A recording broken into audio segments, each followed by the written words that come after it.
Kini hanya tersisa dua peserta, Gi-hun dan Sang-woo, yang harus melanjutkan permainan terakhir.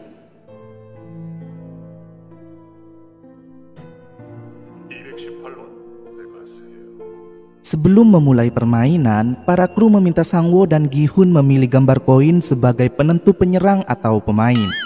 Penjaga anjir, bukan pemain.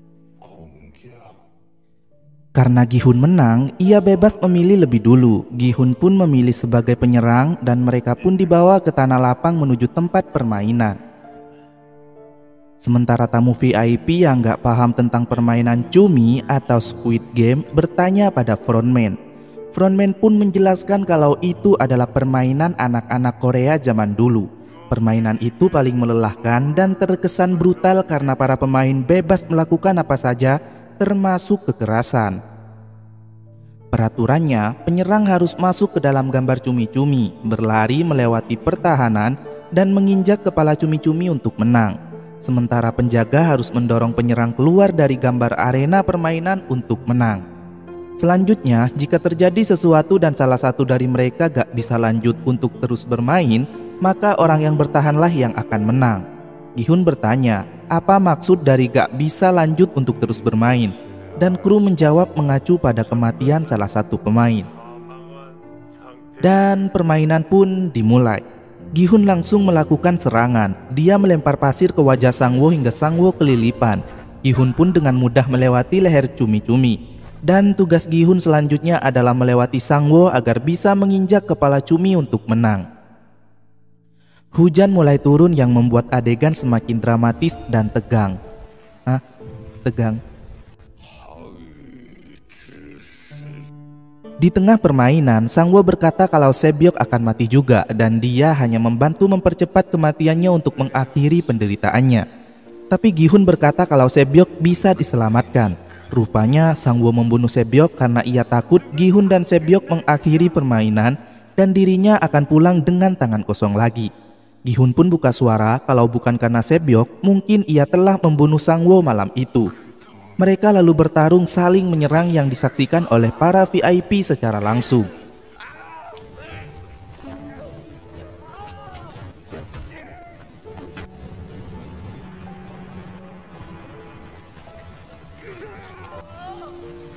Awalnya Gi-hun hampir kalah dan Sang-woo menusuk tangan Gi-hun hingga tembus.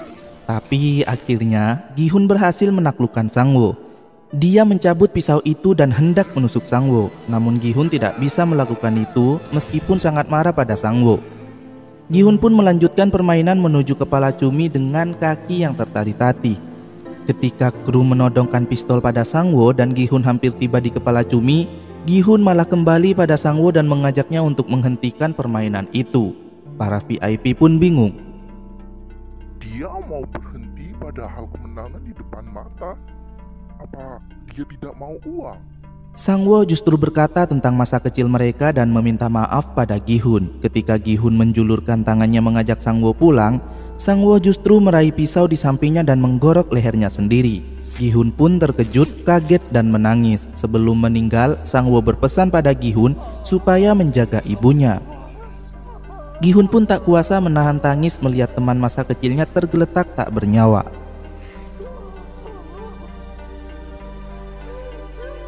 Kini permainan telah selesai dan Gi-hunlah pemenangnya. In-ho alias frontman lalu membawa Gi-hun untuk duduk bersama merayakan kemenangannya.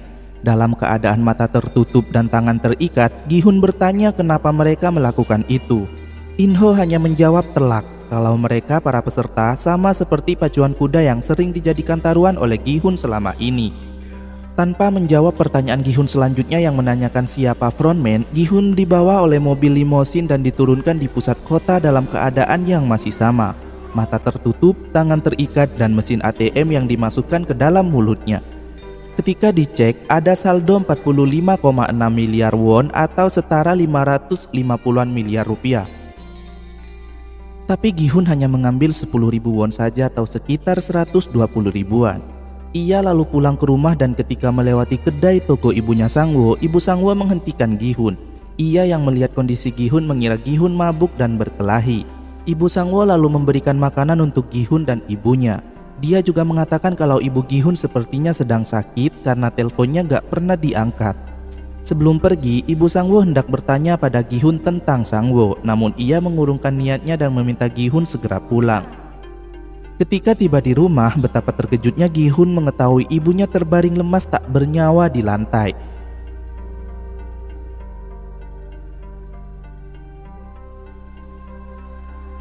Satu tahun kemudian, semenjak kejadian yang dialaminya tersebut, Gi-hun gak bisa melanjutkan hidup. Dia memilih menjadi gembel jalanan meski memiliki uang yang sangat banyak di rekeningnya. Ia tidak bisa lupa akan kejadian yang pernah ia alami sebelumnya. Sampai pihak bank pun memanggilnya dan menawarkan Gi-hun supaya menginvestasikan uang tersebut agar lebih aman dan berbunga, karena Gi-hun gak menyentuh uang itu sama sekali dalam setahun. Namun Gi-hun justru meminta uang pada petugas bank tersebut senilai 10.000 won. Dia lalu pergi menyendiri di pinggir sungai di pusat kota. Tiba-tiba ada ibu-ibu guys yang jualan bunga. Ia memohon agar Gi-hun membeli bunganya karena kalau tidak laku hari ini bunganya akan layu. Gi-hun pun memberikan uang 10.000 won yang sebelumnya ia minta dari petugas bank. Setelah ibu penjual bunga itu pergi, Gi-hun terkejut ketika mendapat surat berlogo segitiga kotak bulat di bunga itu, dengan pesan di baliknya tanggal 24 Desember pukul 23.30 gedung Sky lantai 7 dari Ngan Bumu, yang mengingatkan Gi-hun pada kakek Ilnam. Ketika Gi-hun pergi ke sana ternyata benar kakek Ilnam terbaring di dalam kamar itu. Ia dirawat karena tumor otak yang dideritanya. Dia meminta tolong pada Gi-hun untuk mengambilkan air. Gi-hun pun memberikannya dan Gi-hun sadar kalau kakek Ilnamlah di balik semua kejadian itu. Gi-hun merasa marah pada kakek Ilnam dan bertanya kenapa dia melakukan semua itu. Namun kakek Ilnam malah mengalihkan pembicaraan. Ia berbicara tentang orang yang mabuk, duduk lemas di pinggir jalan. Kemudian mengatakan kalau ia mau bermain dengan Gi-hun sekali lagi. Di pinggir jalan depan gedung ada seorang pria pemabuk yang duduk lemas. Kalau sampai jam 12 malam gak ada orang yang menolong, pria itu akan mati kedinginan. Kakek Ilnam ingin bertaruh dengan Gi-hun. Kalau orang gak berguna seperti pria itu akan dikucilkan di masyarakat dan hanya dianggap sampah. Kakek Ilnam akan menceritakan semuanya pada Gi-hun bila dalam 30 menit ada seseorang yang menolong pria itu. Gi-hun pun setuju dan bertaruh apa saja yang kakek Ilnam inginkan darinya. Sambil menunggu waktu, kakek Ilnam menceritakan sedikit tentang dirinya yang dulu pernah tinggal di ganggang kecil seperti di permainan keempat. Namun semenjak ia bisa menghasilkan banyak uang, semakin lama ia merasa kalau uang itu gak bisa memberikan kebahagiaan. Entah itu makanan, minuman, barang-barang mewah, semua itu semakin lama hanya menjadi sesuatu yang biasa-biasa saja. Untuk itu, ia dan para kliennya yang bosan dengan uang tersebut memutuskan untuk membuat sesuatu yang bisa menyenangkan hati mereka semua. Kakek Ilnam pun berterima kasih pada Gi-hun karena berkat dirinya ia bisa merasakan kesenangan saat bermain dengan para klien juga sahabat-sahabatnya. Ketika 30 menit berakhir dan pria pemabuk di pinggir jalan juga sudah tewas karena gak ada orang yang nolong, meski sebelumnya banyak orang yang lalu lalang, saat itu juga kakek Ilnam meninggal dunia dan Gi-hun juga belum mendapatkan jawaban atas pertanyaannya. Setelah Gi-hun pergi, In-ho mendatangi ruangan kakek Ilnam dan memejamkan matanya. Setelah kejadian itu, Gi-hun akhirnya memutuskan untuk melanjutkan hidupnya. Dia merubah penampilannya dan menepati janjinya yang pernah ia buat dengan Sebyok, yaitu menjaga adiknya. Gi-hun pergi ke panti asuhan menemui Cheol, adiknya Sebyok. Namun karena Gi-hun gak bisa mengurusnya sendirian dan karena ia juga harus pergi ke Amerika untuk menemui putrinya, dia pun menitipkan Cheol pada ibu Sang-woo yang merasa kesepian karena kehilangan anaknya. Ibu Sang-woo pun sangat senang. Gi-hun juga meninggalkan satu koper uang untuk ibu Sang-woo diam-diam dan mengatakan kalau uang itu adalah uang yang ia pinjam dari Sang-woo. Ibu Sang-woo sempat ingin mengejar Gi-hun untuk bertanya tentang Sang-woo, namun Gi-hun keburu pergi dan ia pun kehilangan jejak. Dalam perjalanan menuju bandara saat sedang teleponan dengan anaknya, Gi-hun tak sengaja melihat pria yang dulu pernah mengajak dirinya masuk ke dalam permainan mematikan. Pria itu tengah melakukan hal yang sama pada seseorang di gerbong kereta.